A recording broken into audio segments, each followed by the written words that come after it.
why are men so intimidated by the idea of coming home to a independent woman? We're not intimidated. It's I a would headache. think that an independent woman, like independence, is an attractive quality. No. How would you define independence? I mean, in simple terms, a woman who doesn't need a man but wants a man and wants to be also. I mean, I can provide in my own ways, and the man will provide in his own ways. However that dynamic works, it'll work. Okay, so you said a woman who doesn't need a man but wants a man. Why is his mic? So like, what do you mean by like? I'm trying to understand what do you mean by not? I mean, I'm not a child. I don't need a parent. You know, I want to be in a partnership. I want somebody who will, if I'm younger than him, for example, I want him to strive to raise me to his level. Just like I feel like a top tier men are drawn to people who they want to be their peers eventually. They like lifting people up, and I think that in a relationship it should be the same. Well, I think for me, I think you're viewing it like as a woman. I think it's hard to view it as a man. I think it's a reality thing because there's certain things that you value that men wouldn't value. So, for example, if let's say you made $200,000 a year, right, and your man made $50,000 a year, you would eventually want him to get there. Is that fair to say, ladies? Absolutely. And if he was lazy and he didn't want to get there, he wanted to stay at 50,000, would that be a turnoff? If you didn't want to get better? Yeah, it's not about laziness. Here's another example. If I wanted to study something and I knew that I wouldn't be able to work for the next 8 years, medical school, for example, then if my man is willing to support me, I want him to eventually be happy with my success. Yeah. So let me finish my example, and I want to answer your question. So the point is that you guys want a man to get on your level. What is this? So guys, if a woman was making $50,000 and you're making $200,000, do you want her to make $200,000? Is that a priority for you guys? No, not a priority. So you see, guys, they don't view it that way. They like you gotta think about it. Men are conditioned to protect and provide for thousands of years. So men are not looking for a teammate who can do what they do. You know, like it's like the best way I can break it down. But it's not about doing. Sorry for interrupting you. Yeah. I apologize. But it's not about doing what they do. It's about doing me and being supported and So here's supported emotionally. And here's a problem: a man with options can choose, and unfortunately, you're the worst option. No disrespect. No disrespect, because here's the reality. There's two guys, right? There's a guy that makes 500,000. All things are equal. They're both handsome. They're both tall. They're both successful in their own sense, right? One is a successful teacher making 50,000. One is a successful doctor making 500,000. Which one is more attractive? I'm so sorry. I'm so sorry. I blinked out a second ago. Okay, cool. So there's two guys, and everything is Stupid. equal. Okay. Thank you. One of them makes 50,000. One of them makes 500,000. Which one is more attractive? Everything is equal. It's okay to say the truth. I know. It's okay to say the truth, right? Listen. Feminism in her one. It's okay to tell the truth. No, I'll answer honestly. She's I want joking. an equal partner. I'm just as mesmerized by fancy, shiny things as any other person is. I find that sometimes men who have a lot No. become entitled. Listen. I just said everything was equal. Okay, then yeah, for sure the man who has more because my life would be better. Because you value that more. So what you got to understand is women who think independence, you like that in men. Yeah. A man being independent, a man not needing you, a man to be able to take care of his stuff on his own. That's what you value in men. Men don't want that in women. Because the reality of the matter is, when a woman is really turned on by a man, when a woman is really in love with a man, when she really respects him, she becomes utterly dependent upon him because she does not want him to leave. So here's what I don't like. My biggest fear is to lose my independence and to rely on somebody else. And know where that comes from? Where does that come from? I don't know. I mean, I've been independent since I was 18, and I think it's a very important thing to me. I know, but where does that fear come from? I don't know. I don't want to rely on anyone. I wasn't brought up to rely on anyone, and I don't think exactly that came. So what happened in childhood? Either your experience showed you, or somebody communicated that to you. Because you're talking about, I have a fear. You can't live your life according to fear. Imagine me saying, I have a fear of crashing on a plane. I can never get on the plane. Damn. So your whole relationship movement is based upon a fear. That's unhealthy. And so what I've noticed is a lot of women when they move in a relationship, it's based out of fear. You can't live your life based upon fear. I think it's unhealthy to put yourself in situations where you could potentially be left with nothing. But that's the mindset. That's the fear. You see how you're living your life? You're living your life worst case scenario thinking. Yep. Imagine me saying, I don't want to start a business because if I open a business, I can lose all my money, because that's a risk of starting a business. You can put all your time, energy, effort, and money and resources into a business and lose it all. So what happens is a lot of women have seen either from divorces in their family, either from their mom whining and complaining, or they've seen a woman being in an unhealthy situation, and now their fear is the worst case possible scenario. Here's another worst case possible scenario. But but you do not see how living like that is a problem. I do understand. I completely agree, but I do think that there's a place for responsibility. And women in relationships, because there is a power dynamic, oftentimes can be put in situations where they can't get out. So here's a problem. You said oftentimes. That is your personal experience. It's not my personal experience. All of my relationships have ended amicably, and I respect all of my exes. I've never been abused, thank God. I've never had any like negative situation like that where I relied on someone. Never. So let me tell you why this is your personal experience. Because when it comes to divorce, if you can look it up right now, we have all the data. Women divorce men at higher rates than men divorce women. 70 to 80% of divorces are initiated by women. We have Google right now. We can go ahead and pull it up. So the reality of women being left by men is a misnomer. It is feminine mythology. I'm not talking about. My concern is not being left by a man. My concern is jumping head on into a relationship where I'm feeling like I'm being supported and helped, eventually losing my independence because I'm relying on him. I don't need to work if somebody's paying my rent. What does that mean? So I'm explaining. Wait, I lost my train of thought. What did you say a second ago? What I said is that women are not leaving men. Your fear. You literally said the fear. Oh, okay. I remember what I was talking about. Okay, my fear isn't that I won't be able to. But she's spacing out. She definitely has some type of insecurity, or I don't even know, bro. My fear isn't that my man will leave me. My fear is that I won't be able to leave because I'll be put in a situation where I can't leave. Okay, so that fear is based upon a worst case scenario. You're living your life on a worst case scenario. If you take that energy into business, you'll never be successful. But if you relationships... let me finish.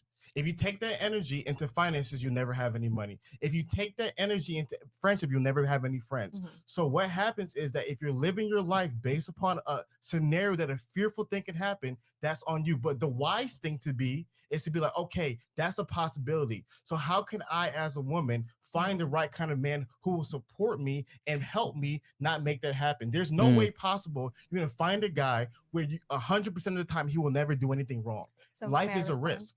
Go ahead. Thank you so much. Number one, I do think that being a woman in the world, you do have to live not in fear. Maybe fear is the wrong word to use, but you do have to be very, very conscious and cautious of all the dangers around you. And relationships can turn dangerous at a certain point. That's you see, she's definitely had like something in her past, bro. Either her parents. You see, when a female talks like this, it's always based on the experience, bro. Either her past, her ex, her parents, friends experience something. It has to be something like that, bro. Something. I'm not saying I'm living out of fear, not at all. Every relationship that I've been in. What does that mean, though? You just said relationships can turn dangerous at a certain point. You know what's very fascinating about this is what you just shared? What do you mean by dangerous? You mean domestic violence? Also. Okay, so let's talk about domestic violence. You know what's fascinating? Do you know domestic violence in lesbian couples are the highest of all couples? I mean, whether it's lesbians or straights or anything, it doesn't matter. Being in a relationship where you're relying 100% where you're codependent is unhealthy, in my opinion. Codependent, respectfully. See, this is what happens when you create straw mans. When you make an extreme. So on one end of the extreme is codependency, where I have nothing without you. Another end of the extreme is where you're probably at, independency. I am without you. But the healthy medium is interdependency, is that I could exist without you, but I not only want you, but I need you. So can I say... Let me finish. Because I'm being honest with you, right now, the energy that you're on is masculine energy. Oh God, no. No, why? Because you're comfortable. Masculine energy. Oh God, how dare you? Bro, where's that sound, bro? Oh my God, bro. No, I need to have this sound on my soundboard, bro. How dare you? How dare you? How dare you? I say, Let me finish, because I'm be honest with you. Right now, the energy that you're on is masculine energy. oh God, no. No. How dare you? Why? Because no. you're comfortable. And this is the problem. You're comfortable with having to usurp your way. So a lot of times there's no when there's a relationship, when women say they want equality, there's no equality. There's no two kings in one castle. There's no two presidents in one country. There's no two CEOs of one company. There's always a leader and somebody submits to your leadership. You want to be in charge. I don't. I absolutely don't. I will say my dating style, I love a man who will support me, lift me up, help me, but at the same time, I'm not going to relinquish all of my power. I understand it, but what I'm saying is that what you're communicating is an idea which you feel like you represent. But I'm telling you right now, from even communicating with you, from this conversation, talk to hundreds of women, the energy that you have is very masculine energy. Oh my God. You can say all that you want. How dare you? Dare you? How? She said, "Oh my God. How dare you? How dare you? Tell me I'm masculine. How dare you? But I'm a beast of this sound. Let me chill. The energy that you have is very masculine energy. Oh my God. You can say all that you want, but the energy that you have is very masculine energy. Oh my God. You can say all that you want, but the idea is you want somebody to join your team. You want somebody to join your program. You want someone to follow and I support want to join you. someone's team just the same. I think But that's not how. But that's not how it works. That's not how it works. When two companies merge, one company joins one company. When two kingdoms merge, one king joins one kingdom. And that's fine. But I'm not going to put my personal well-being in jeopardy. But which is healthy. I think extreme. it's healthy. Why is it an extreme to care saying, about yourself? No, you're making an extreme argument. You're saying that I'm putting my personal well-being in jeopardy. You're not. A lot of women who are in happy, healthy relationships, they're not putting their personal well-being in jeopardy. By being with a masculine man and submitting to them happily, they're actually putting their personal well-being at the forefront of their life, and they're benefiting from it, from that masculine man's lead. But in your situation, let me tell you what's going to happen. Unfortunately, you're going to have to find a feminine man who's going to have to follow you, who's going to have to be led by, and you know what happens? Of course, Why is it lagging? What the fuck? the man's lead. But in your situation, is it the actual video? What's going to happen? Unfortunately, you're going to have to find a feminine man who's going to have to follow you, who's going to have to be led by, and you know what happens? It's the video. Of course you don't want that, because no women does. But the number one problem is, though you don't want that, the man that you want won't want you. And I'll now be honest, you have, I've never had any of dilemma. these issues in any relationship in my life. Okay, then why are you still single right now? What? Well, I didn't say I'm single. Okay, so you're not single. I mean, I'm seeing a person in my life. So you're single. I really don't want to share personal details of my life, but I am in a very good place right now. Let me be honest with you. You're doing what women try. Bro, I'm not gonna lie to you.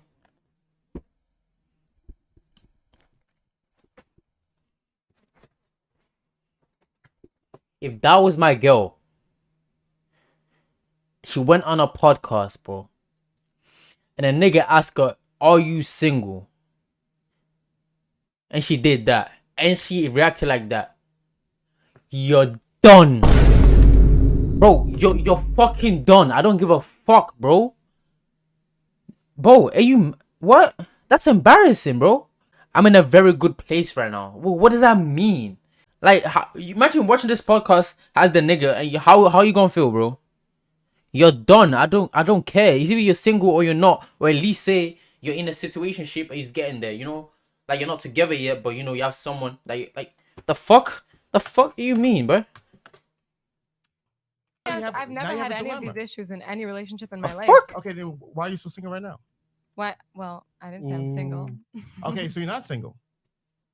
I mean, I'm seeing a person in my life. So you're single. See, she's not straight, bro. That's embarrassing, bro. You can't just. I really don't want to share personal details of my life, but I am in a very good place right now. Let me be honest with you. You're doing what women try to unfortunately do when they're in a social setting. You're using generalizing, but go ahead. Well, this is just commonality between men and women. What you're doing is you're using the English language to shape reality instead of to express reality. You see that you don't want people to look down upon you for being single. I'm not shaming you for being single. So therefore, let me finish. So therefore, you're trying to share. Well, I'm not single. I may be single. Da, da, da, da. You're single. Moving forward in this conversation, bro, he just fucking bro. Oh fuck. Well, I may be single. Da, da, da, da. You're single. You're single. So moving forward in this conversation, use English to express reality, and the reality of the matter is, yes, you are single. That's the truth. Okay, can I ask something? Go ahead. I keep losing my train of thought. You're confused because you're talking at me, and then you keep telling me not to interrupt, and then my train of thought like loses me. So I do apologize. But why is it so important for people to strive to be in a relationship? My priority at the moment is, but let me just say, you preach this to men as well. You say, men, if you want a high value man, work on yourself, be better yourself. So I'm saying my job right now in life is to work on myself, become a better version of myself. I love it. And eventually, hopefully, I'll be able to be with a person who will deserve that. I love it. That's all. So my question to you, what are 3 things that you're working on today that's going to make you desirable to the high value man that you want? What are those 3 things that you're working on today? Social circles. I think that networking is very important. Okay. Another thing is I hope that I will be able to be successful in my life. And I mean, it's pretty shallow, but also I think that looks are important, and I take care of myself. Cool. So out of those 3 things that you mentioned, you said social circle, success, and looks. The only thing that really relevant to a high value man is going to be the looks. So the unfortunate reality is that a lot of women such as yourself, they say, I'm working on myself to be more desirable to a man. But the things that you're working on, a man does not want.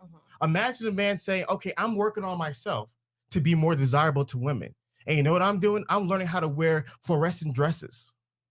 Is he doing something that'll make him more desirable to women? There's probably a woman out there. It's easy to make that argument. Let's be realistic. Is he doing something that's making him more desirable to top tier women? Probably not. Yes. And by the way, I'm not disagreeing with you on most of your points. I know, of course not. I know. So I just want to make that a point. Like we understand. We understand. Don't worry about the comments. Just you and me talking right now. That's fine. I'm not looking at So the point I'm trying to make is that when women say I'm working on myself. Nah, he's raising up right now. Hey yo, nigga said it's me and you talking, shorty. What's up? Boy, if you don't fine, I'm not looking at So the point I'm trying to make is that when women say I'm working on myself, a lot of times they're not working on themselves in a way that's going to make them more desirable to other men. So to the point of, yes, our podcast, we're telling men to do things that tangibly, same as Fresh and Fit, we're telling men to do things tangibly that make them more desirable to women. But unfortunately, what you're working on and what a lot of women work on are things that will not make you attractive to men. Okay, so I will say, like, I don't think that my end goal is to be attractive to men. My end goal is to work on myself so that I have a higher value as a person in my life. I'm happier. All right, niggas, like the video right now. All right, you want to know what is these niggas? Oh my god, bro. Bro, what are you doing, bro? We're having like a bro. Bro, I was in the mood, bro. I having like a fucking intellectual conversation right now. These bitch ass niggas just like fucking dummies. Like, bro, what do you like what's my life? I'm happier. All right, niggas, like the video right now. All right, you want to know what my fear is? My fear is that you guys are gonna ninja watch this shit and not like it. We got 4,300 of you niggas in here watching this pointless argument and like the yo, real talk, Look at the channel. 70K on the way. You ninja watcher, bitch ass niggas. It's like the video. Fish ain't gonna find you, kidnap you, nigga. Yeah.